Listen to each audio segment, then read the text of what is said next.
बिस्मिल्लाहिर्रहमानिर्रहीम। अस्सलाम वालेकुम दोस्तों, आज मैं आपके लिए फ़िश के सालन की बहुत ही आसान सी रेसिपी लेके आऊँ और इसका जायका डिफरेंस होगा और बनाने में भी ये डिफरेंट है।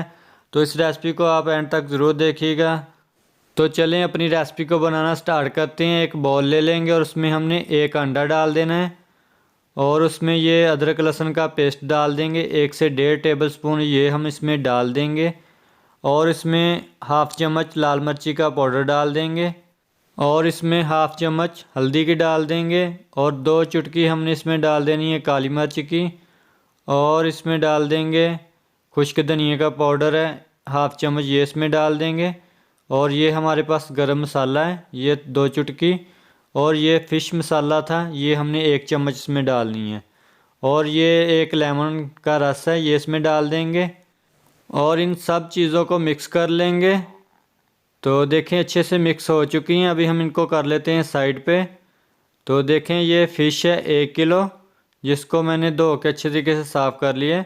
अभी हम इसके ऊपर जो मसाला हमने तैयार किया वो लगा लेंगे और फिर हमने इसको 1 से 1.5 घंटे के लिए मैरिनेट करके रख लेना है।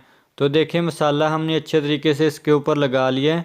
अभी हम इसको किसी भी चीज़ से ढक के रख देंगे 1 से 1.5 घंटे के लिए और फिर एक कढ़ाई ले लेंगे और उसमें हमने ऑयल को डाल के अच्छे तरीके से गर्म कर लेना है। तो देखें ऑयल है जो अच्छे से गर्म हो चुका है। अब हम इसमें फ़िश को डाल देंगे जिसको हमने मैरिनेट करके रखा था और इसको फ्राई करेंगे। इसको हमने फुल फ्राई नहीं करना, तकरीबन 70% हमने इसको फ्राई करना है। इससे ज़्यादा हमने फ्राई किया तो ये टूट जाएगी जब हमने इसको सालन में डालना है। तो एक डिफरेंट तरीके से ये रेसिपी आप लोगों के साथ शेयर कर रहे हैं। तो इसका जायका भी बहुत अच्छा है और इसमें स्मेल नहीं आएगी। तो इस रेसिपी को आप ज़रूर बनाइएगा और कमेंट में मुझे ज़रूर बताइएगा। तो 2 से 3 मिनट हमने इसको एक साइड पे फ्राई करना है और 2 से 3 मिनट हमने इसकी दूसरी साइड को फ्राई करना है। तो इस तरह से हमने इसकी साइड को चेंज कर लेना है। तो दोस्तों चैनल पे न्यू हो तो चैनल को ज़रूर सब्सक्राइब कर लें और वीडियो अच्छी लगे तो इसको लाइक कीजिए और कोई प्यारा सा कमेंट कीजिए। और देखें फ़िश को हमने अच्छे तरीके से फ्राई कर लिया, तकरीबन 70 से 80% हमने इसको फ्राई किया है। अभी हम इसको एक प्लेट में निकाल लेंगे और जो हमारे पास बाकी फ़िश बची है हमने उसको भी इस तरह से फ्राई कर लेना है। और फिर हम एक और कढ़ाई ले लेंगे और उसमें हाफ़ कप ऑयल का डाल देंगे और इसको गर्म होने देंगे। तो फिर हमने इसमें 2 कटी हुई प्याज डाल देनी है। तो ये मैंने 2 कटी हुई प्याज डाल दी और इसको अच्छे तरीके से मिक्स कर लेंगे और इसको फ्राई करेंगे 1 से 2 मिनट। तो देखें अच्छे से फ्राई हो चुका है। अब हम इसमें 1 चम्मच अदरक लहसुन का पेस्ट है ये डाल देंगे और इसको भी फ्राई करेंगे 1 से 2 मिनट।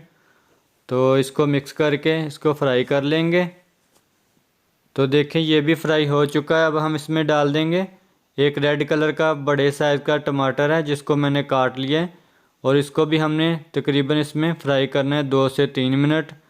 तो देखें ये भी फ्राई हो चुका है। अब हम इसमें डाल देंगे हरी मिर्चियाँ 4 से 5 अदद जिसको मैंने चॉप कर लिया है ये इसमें डाल के इसको भी हमने फ्राई कर लेना है। तो मिक्स करके इसको फ्राई कर लेंगे और फिर हम इसमें डाल देंगे हाफ़ चम्मच लाल मिर्ची का पाउडर है और हाफ़ चम्मच इसमें डाल देंगे हल्दी का और हाफ़ चम्मच इसमें डाल देंगे नमक का। नमक हमने फ़िश को जो मसाला लगाया उसमें नहीं डाला, जो हमने इसकी ग्रेवी तैयार करनी है इसमें हमने नमक का यूज़ करना है। और अब हम इसमें डाल देंगे खुश्क धनिया का पाउडर है ये हाफ़ चम्मच इसमें डाल देंगे और 2 चुटकी हमने साबुत ज़ीरा डाल देना है और इसको अच्छे से मिक्स करके इसकी बुनाई करेंगे तकरीबन 3 से 4 मिनट। तो देखिए अच्छे से मैंने इसकी बुनाई कर ली है। अब हम इसमें डाल देंगे जो हमने फ़िश को फ्राई किया हुआ था। तो वो हमने इस तरह से इसमें पीस रख देने हैं। तो मीडियम आंच पे हमने इसको पकाना है तकरीबन 3 से 4 मिनट एक साइड और फिर हमने इसकी साइड को चेंज कर लेना है ये देखें प्यार से, ताकि ये टूटनी नहीं चाहिए फ़िश हमारी जो। और फिर हमने है जो फ्लेम को बिल्कुल स्लो कर लेना है और इसके ऊपर ढक्कन रख के इसको छोड़ देंगे 4 से 5 मिनट के लिए दम पे। तो देखें 4 से 5 मिनट हो चुके हैं। अभी हम इसके ऊपर हरा धनिया डालेंगे और फ्लेम को बंद कर देंगे और आपने फाइनल लुक को मिस नहीं करना। तो एक प्लेट में हम आपको निकाल के दिखाते हैं।